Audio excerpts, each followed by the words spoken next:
My friend stole my boyfriend, but I got everything back. I never thought I'd face betrayal so closely. My boyfriend, Ethan, seemed like the most reliable person in my life.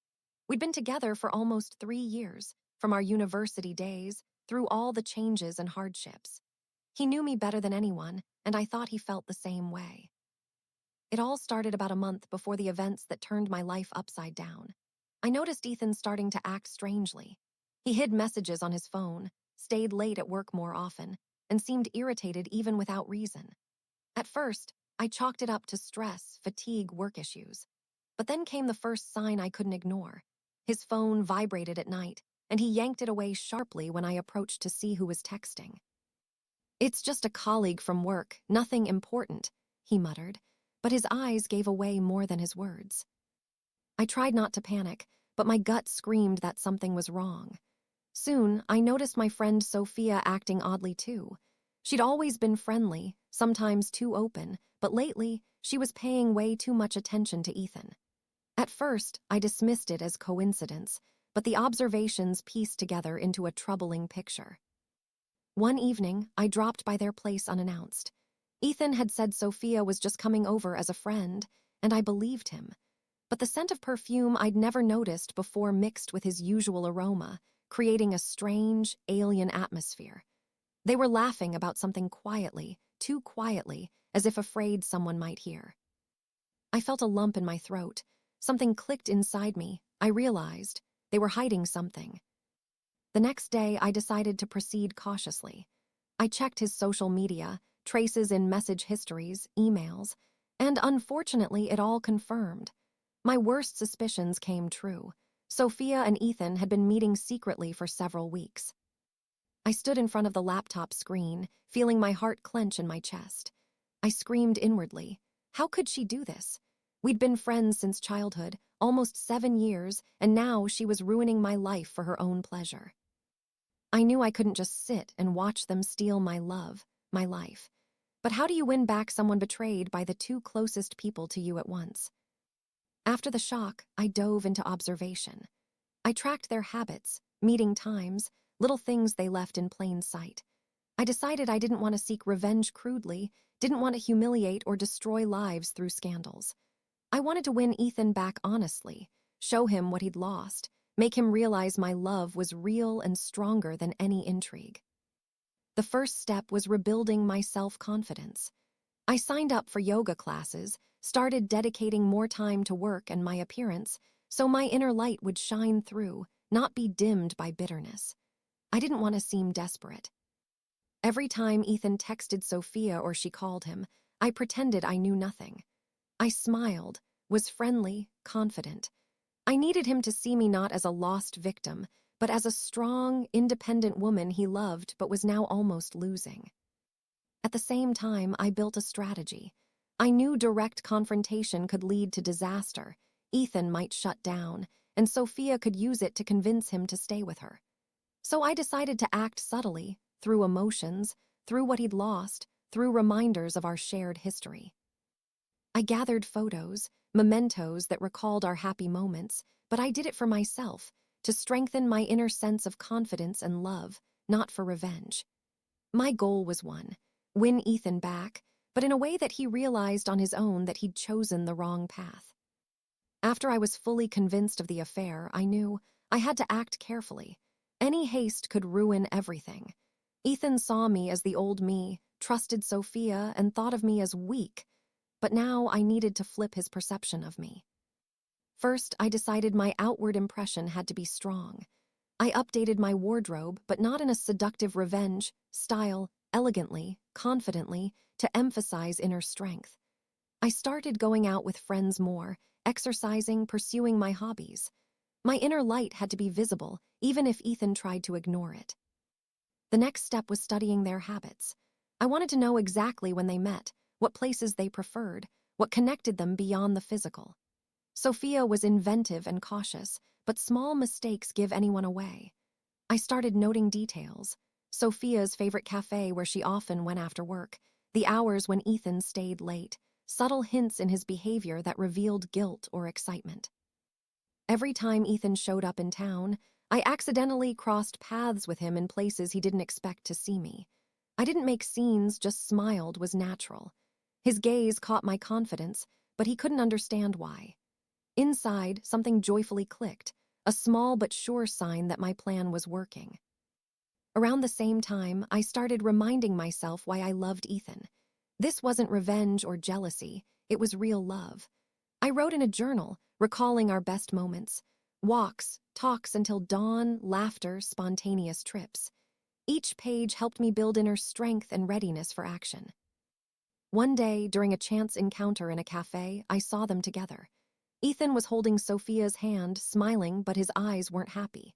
I felt a small shock of satisfaction. He was still thinking about me, otherwise his gaze wouldn't be like that. I sat at a table across from them, openly reading a book. Ethan noticed me. His face changed, a mix of surprise and shame. Sophia tried to smile, but her confidence wavered.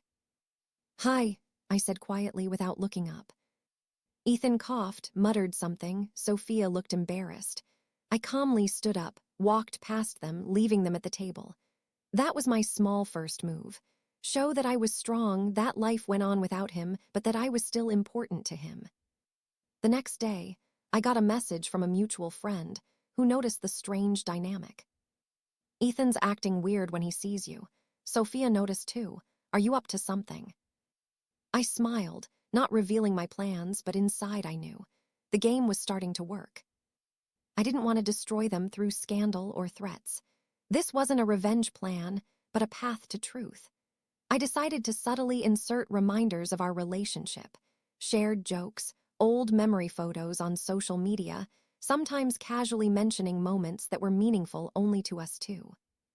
Every time Ethan saw it, I noticed a slight tension, a flicker of emotions, regret, interest, memories. My goal was to evoke a sense of loss in him, but without pressure. Sophia started getting nervous, which amplified the effect. In parallel, I chatted with his friends who didn't know about his secret meetings. They started noticing that Ethan had become distant, often lost in thought. My plan was simple. Soon his inner conflict would make itself known. A few weeks after starting my observations, the moment that defined everything happened. Ethan called me, accidentally leaving Sophia a voicemail. I can't stop thinking about her. My heart trembled. This was the first clear sign that he was doubting. I knew the moment had come. I decided to act not directly, but through honesty and openness. That evening, I invited him for a walk. We strolled through the park, and I started the conversation softly, but confidently. "Ethan, I know what's going on. I see everything. And I want you to know, I'm strong and I'm not waiting for your excuses, but I want to hear the truth from you." He froze, his eyes widened. Sophia wasn't there. He was alone with my words. He started talking, hesitantly at first, then confessed. I listened without interrupting, just watching him intently, noting every word, every emotion. When he finished, I paused and said, "Thanks for the honesty. Now you see that I'm not someone you can just sidestep. You choose, or we start fresh, or your choice comes with consequences." That was what I wanted to say from the start. Show strength, love, and independence. After that walk, I felt the ice between us cracking. Ethan didn't say outright that he regretted it, but his eyes couldn't lie anymore. When someone truly blames themselves, you feel it in the pauses, in how they lower their gaze, in how their voice trembles when they say, "You're right."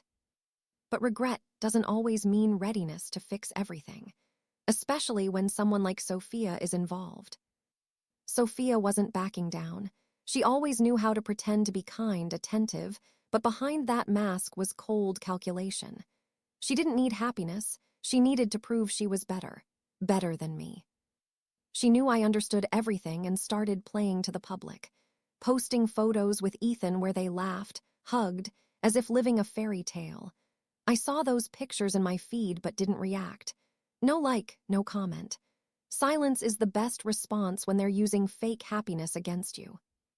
In reality, I already knew their perfection was cracking. Mutual friends started telling me they had constant arguments. Sophia had become jealous of Ethan's past, that is, of me. She accused him of still looking toward his ex. And she was right. Ethan started texting me more often, at first with excuses. Found an old flash drive. Remember that song we listened to in the car? Do you know where you bought that tea I liked? Then, without excuses, just hi, how are you? I've been thinking about you. I replied coolly, briefly, restrained. Not because I didn't want to, but because I knew. I had to pull him toward realization, not rush in on emotions. Sometimes the only way to win back love is to make the person want to come back themselves. A few weeks passed, and I saw Ethan again by chance, though if I'm honest, that chance was planned. I knew he'd be at that bar. Knew he'd come without Sophia. They'd had a fight the night before. He was sitting at the counter, drinking something amber, staring at his phone. When I walked in, he looked up, and for a moment the world seemed to stop. "Can I asked, pointing to the bar stool next to him. He nodded, and I sat down. We didn't speak for a few seconds. Only the bartender clattered in the distance. "You look great," he finally said. I smiled. "Thanks, apparently being alone suits me." He looked embarrassed. "Are you still angry?" "No, I just don't feel the pain anymore." He looked at me like someone he'd lost forever, and in that moment I realized I'd already won. Later, we stepped outside. The air was cold, smelling of rain. Ethan lit a cigarette, then put it out, as if he'd changed his mind. "I don't know what we are now," he said. "But with Sophia, it's complicated. She's not like you." I laughed quietly. "Of course she's not. I loved you for real." He fell silent. "What if we could go back?" he asked. "You can return things, but not trust." He closed his eyes, as if the words hurt him physically. I continued. "You didn't think about what it's like to be betrayed by two people at once, by the woman I trusted and the man I loved. It kills you from the inside. But you know what's interesting? I survived, and became stronger than ever." Ethan wanted to say something, but I raised my hand. "No promises needed. I've seen how you look at me. You're not sure who you want. So, while you're deciding, I've already decided." And I left. A couple of days later, he texted. "Sophia left. We broke up, I get it now. Can we meet?" I didn't reply. 3 hours, then 6, then a day. On the second day, he texted again. "You're right, I ruined everything, but I still love you." I sat holding the phone, feeling my heart beat faster. Love and pride battled inside. I could forgive, could take him back, but now he had to prove he was worthy. On the third day, I replied briefly. "Wanna meet, prove it's not just missing me, but that you've changed."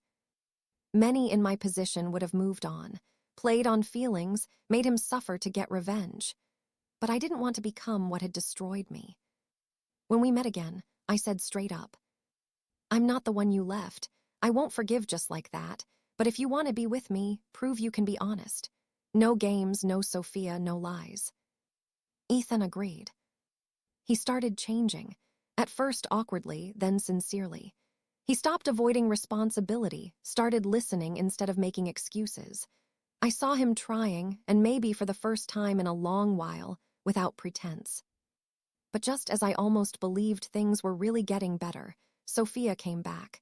Not to him, but to me. She showed up at my work, standing outside the office, pale, with dull eyes. "We need to talk," she said. I didn't want to, but I agreed anyway. We sat in the cafe across the street. "I ruined everything," she began. "I thought he'd love me like he loved you, but he was always with you, always, even when he was with me." I stayed silent. "Are you happy now?" I finally asked. "No," she replied, "but I want you to know he's yours, he always was, and probably always will be." I looked at her and realized her revenge had backfired on her. She won the man but lost herself. Later that evening, I told Ethan about the meeting. He listened silently, then said, "I don't want to talk about her. I want to talk about us." And for the first time in a long time, I felt peace. Not excitement, not euphoria, but just quiet, the kind that comes when the storm finally ends. We didn't rush into each other's arms. We just sat together, and that was enough. Sometimes life breaks us through pain, betrayal, and loss so we understand. Strength isn't in revenge, but in growth. I didn't win Ethan back to prove something to Sophia. I won myself back, the one who knows how to forgive but not forget, love but not depend. After that night, Ethan and I started seeing each other more often. Not like before, not with that naive passion when it feels like the world revolves around your feelings. Now there was caution between us. We both knew the past doesn't get forgotten, even if it can be forgiven. He became different, really different. Not the boy who feared responsibility and sought easy ways out, but a man who understood that trust isn't a given, it's work. I didn't want to rush things. We agreed not to label it, not together, not a couple again. Just be around each other and see where it leads. But life rarely gives you a chance to think things through calmly. A month later, Sophia texted me. The message started with apologies and ended with a request. She wanted to meet one last time. I need to say something important. I promise I won't interfere. Just listen. I hesitated for a long time. Inside, everything boiled: anger, curiosity, compassion. But I agreed. Not for her, but for me. I was tired of carrying this burden. We met at a small cafe outside the city. Sophia looked tired, aged. There was no more of that contemptuous gleam in her eyes, just weariness. "I'm leaving," she said. "I got into a university in another country. I want to start over." "Good," I replied. But before that, I wanted to apologize, not just formally. I really destroyed what I never had myself. Your love, your honesty. I was jealous not of him, of you. Of how you live, how you're loved. She cried, for real, not for show. I sat and stayed silent. Inside, everything battled: resentment, pain, pity.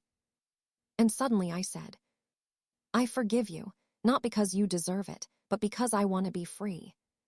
She looked up at me. "Thank you," she whispered. "I hope you'll be happy." When she left, I felt truly light. Forgiveness isn't a gift to another. It's medicine for yourself. A couple of days later, I met Ethan. We sat on a bench by the river where we used to walk often. I told him about the meeting with Sophia. He listened attentively, then said, "I don't know how you can be so strong." "Because I don't want to be weak anymore," I replied. "And because I don't want to live in hate." He sighed. "I keep thinking, what if you hadn't left then? Could I have changed?" "No," I said. "You had to lose me to understand what you had." He nodded. "I want to be with you, not for redemption, for the future. I know I don't deserve a second chance, but I want to earn it." I looked at him and realized, for the first time in a long time, he was speaking not from guilt, but from love. We didn't start over with grand words. We just started living with caution, with respect for the past. He met my friends, helped me at work, sometimes showed up unannounced with coffee and words. "I just wanted to make your day better." And it worked. No fireworks, just real. Sometimes he apologized just because, without reason. I replied, "Stop apologizing. Just be who you promised to become." And he was. 6 months after our reunion, I accidentally learned that Sophia had returned to the city for vacation. Ethan and I ran into her at the supermarket. She froze, he did too. 3 seconds of silence, and then Sophia said, "Glad to see you. You seem happy." I smiled. "Yes, we are happy." Ethan took my hand, confidently, openly. Not like someone awkward, but like someone who knows what he wants. And in that moment, I understood. Revenge, pain, suffering, all of it was just the road to this second. To peace. A week later, I got a letter. A real one on paper in an envelope, from Sophia. "You were right. Love isn't won, it's earned. I often think about you, about how I wanted to destroy you but ended up destroying myself. Thank you for not striking back. You hurt me differently with your calm. It turned out to be the strongest punishment. I hope one day I'll learn to live like you, without hate. S." I reread the letter several times, and probably for the first time in all this, smiled sincerely. Sometimes victory isn't winning back a person. Sometimes victory is winning back yourself. My path was long. I was betrayed, humiliated, abandoned. But I didn't break. I didn't seek revenge, didn't prove anything. I just showed that I could be happy even after hell. And maybe that's the best revenge.